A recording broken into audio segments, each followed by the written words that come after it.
Halo, selamat pagi anak-anak. Assalamualaikum warahmatullahi wabarakatuh. Minggu lalu kita sudah membahas tentang pertumbuhan dan perkembangan pada pertemuan yang kedua. Sekarang pada pertemuan yang ketiga ini kita akan melanjutkan pembahasan dari materi pertumbuhan dan perkembangan. Seperti anak-anak kita ketahui bersama bahwa kemarin ya untuk pertumbuhan itu selalu diawali dengan proses perkecambahan. Ya, di mana perkecambahan juga mengalami beberapa tahap. Kemudian juga sudah kita bahas tentang macam-macam perkecambahan. Nah, pada pertemuan yang ketiga kali ini, kita akan membahas faktor-faktor yang mempengaruhi pertumbuhan pada tanaman atau pada tumbuhan. Baik, faktor apa sajakah yang berpengaruh terhadap proses pertumbuhan? Ya, kita lihat di sini ada dua faktor, ya, faktor eksternal atau luar dan faktor internal atau dalam, salah ketik. Ya. Untuk faktor eksternal atau faktor yang dari luar, apa saja? Yang pertama nutrisi, kemudian air dan kelembaban, yang ketiga suhu, dan yang keempat cahaya. Sedangkan faktor internal atau faktor dalam yaitu berupa faktor genetik dan faktor hormon. Oke anak-anak, kita bahas satu persatu yang faktor eksternal atau faktor luar. Ya. Yang pertama tadi adalah nutrisi. Nutrisi sering kita sebut sebagai unsur hara dan kita tahu bahwa untuk tumbuh seperti kita juga membutuhkan makanan. Ya. Makanan ini sebagai sumber energi dan sumber materi untuk sintesis berbagai komponen sel yang diperlukan selama pertumbuhan. Nutrisi sendiri ya dibedakan menjadi dua, yaitu makronutrien, yaitu unsur yang dibutuhkan dalam jumlah yang banyak. Ya, contohnya nitrogen, fosfor, kalium, kalsium, belerang, dan mangan. Magnesium. Berikutnya, untuk yang mikronutrien, itu unsur yang dibutuhkan dalam jumlah sedikit. Contohnya Fe, Cu, Zn, Mn, ya, Mo, B, Na, dan Cl. Tumbuhan yang kekurangan nutrisi-nutrisi yang tadi disebutkan di atas, itu maka pasti pertumbuhannya akan terhambat. Ya, untuk unsur makronutrien, apa saja? Di sini ada tabel, ya, unsur makronutrien, fungsi dan defisiensi atau kekurangan. Yang pertama, oksigen, karbon, dan hidrogen ini tidak diambil, bisa fungsinya untuk fotosintesis. Ya. Kemudian jika kekurangan ini biasa diambil untuk oksigen, karbon ini, hidrogen itu diambil dari udara. Ya. Kemudian yang kedua nitrogen, ya fungsinya ya komposisi protein asam nukleat, koenzim dan klorofil, pembentukan klorofil. Ya. Kemudian sulfur atau belerang, ini fungsinya komponen sebagai sebagian kecil asam amino. Kemudian kalium mengaktifkan enzim, mengatur keseimbangan larutan air dan mempengaruhi osmosis. Untuk kalsium atau Ca, fungsinya mengatur beberapa fungsi sel dan menguatkan dinding sel. Keenam, fosfor, komponen ini sebagai sumber komponen asam nukleat ya untuk fosfolipid dan pembentukan ATP. Yang ketujuh, magnesium ya. Komponen klorofil ya mengaktifkan juga beberapa enzim. Nah, penyakit yang ditimbulkan dari kekurangan zat tersebut nanti Anda bisa baca sendiri ya, bisa di post video ini. Kita lanjutkan untuk yang mikronutrien. Jadi difungsikan dalam jumlah yang sedikit. Yang pertama Cl, klor ya. Fungsinya mengatur pertumbuhan akar dan batang serta mengatur fotolisis. Besi atau Fe mengatur sintesis protein dan transport elektron. Bron atau B mengatur perkecambahan, pembuahan, pembelahan sel, dan metabolisme nitrogen. Kemudian mangan atau Mn, ini fungsinya sebagai sintesis klorofil dan pengaktifan koenzim. Kemudian Seng mengatur pembutakan auksin, kloroplas, dan amilum, serta komponen enzim. Kemudian yang keenam, tembaga, komponen yang membentuk beberapa jenis enzim. Kemudian yang ketujuh, ya, molybdenum, bagian dari enzim yang digunakan dalam metabolisme nitrogen. Ya, seperti pada makronutrien tadi, untuk penyakit yang ditimbulkan, ya, nanti Anda bisa baca lagi, Anda bisa post video ini untuk mengetahui ya penyakit yang ditimbulkan jika tanaman kekurangan mikronutrien.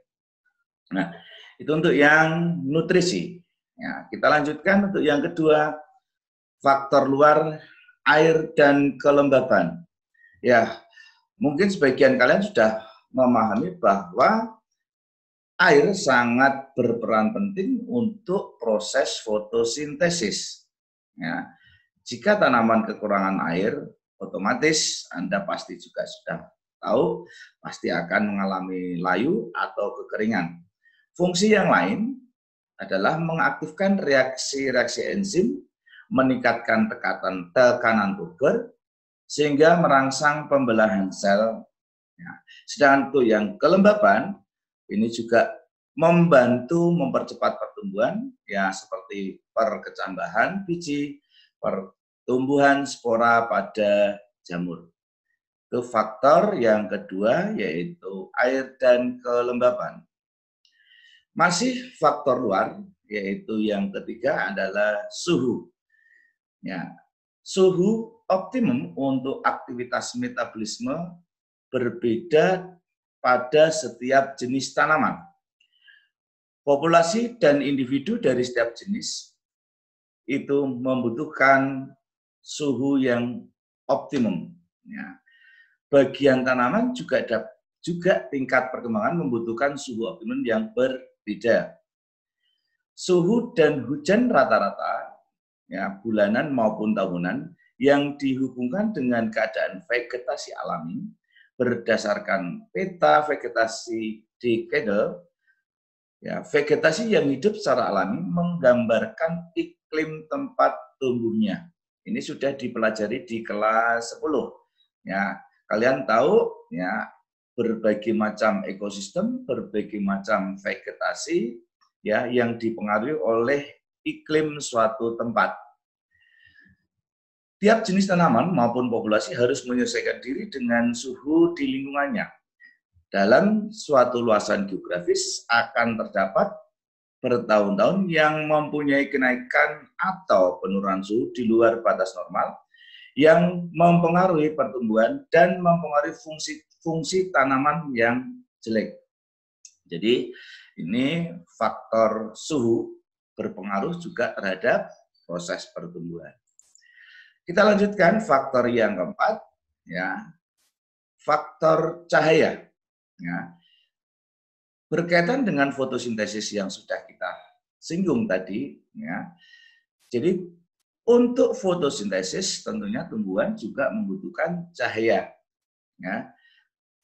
Ya. Jadi fotosintesis selain air juga harus ada cahaya. Nah, cahaya ini juga mengakibatkan beberapa tumbuhan melakukan respon ya terhadap lamanya penyinaran atau panjang pendeknya hari yang dapat merangsang pembungaan. Ya, ini kita sebut dengan fotoperiodisme. Ya, berdasarkan pengaruh lamanya siang, tumbuhan dibedakan menjadi 4 macam. Yang pertama, tumbuhan berhari pendek atau sering disebut dengan short day plant. Ini cirinya berbunga saat musim panas atau gugur, di mana matahari bersinar kurang dari 12 jam. Contohnya adalah dahlia, stroberi, dan tanaman krisan. Yang kedua, tumbuhan berhari panjang atau long day plant. Cirinya berbunga pada musim semi awal musim, ya, di mana saat matahari bersinar lebih dari 12 jam. Contoh, gandum, kentang, bayan, lobak, dan selada. Yang ketiga, tumbuhan berhari sedang. Ya. Cirinya, tumbuhan akan berbunga jika mendapat penyinaran sekitar 12 jam. Jadi kalau yang tumbuhan pendek tadi di bawah 12 jam, yang berhari panjang di atas 12 jam. Sedangkan untuk yang berhari sedang tadi, ini ada sekitar 12 jam per hari. Contohnya kacang dan tebu.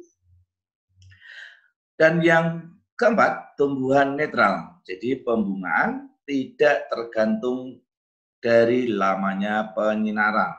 Ya, contoh pada mawar, bunga matahari, dan anyelir.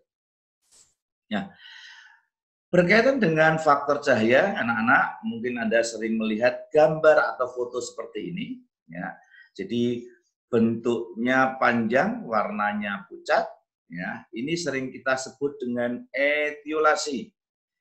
Apa itu etiolasi? Ya, yaitu pertumbuhan tanaman yang sangat cepat akibat tidak adanya cahaya atau bisa disebut kurang cahaya. Jadi dalam kondisi gelap, auksin merangsang perpanjangan sel sehingga tumbuh lebih cepat.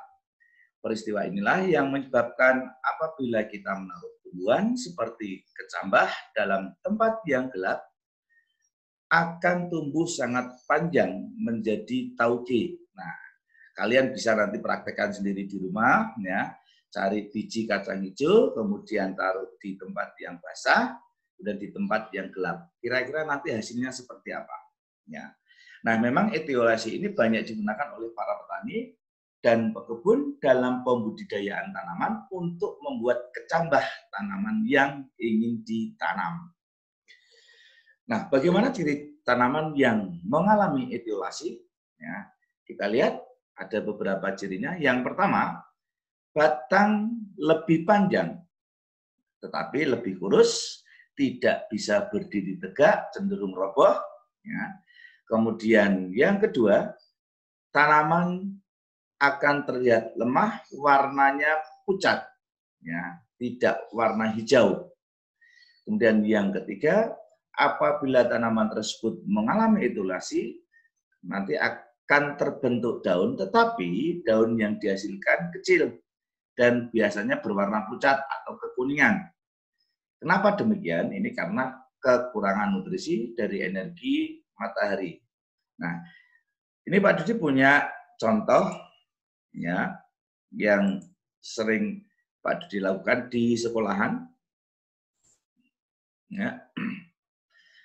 Nah, ini tanaman hidroponik yang ada di sekolahan. Ya, coba perhatikan anak-anak. Di sini ada dua macam perkecambahan, ya. Yang pertama, perkecambahannya seperti ini, dan yang kedua ini.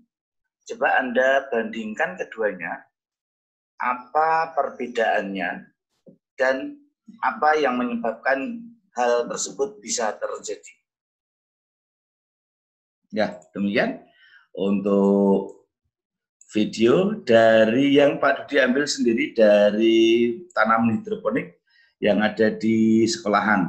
Ya. Jadi itu untuk yang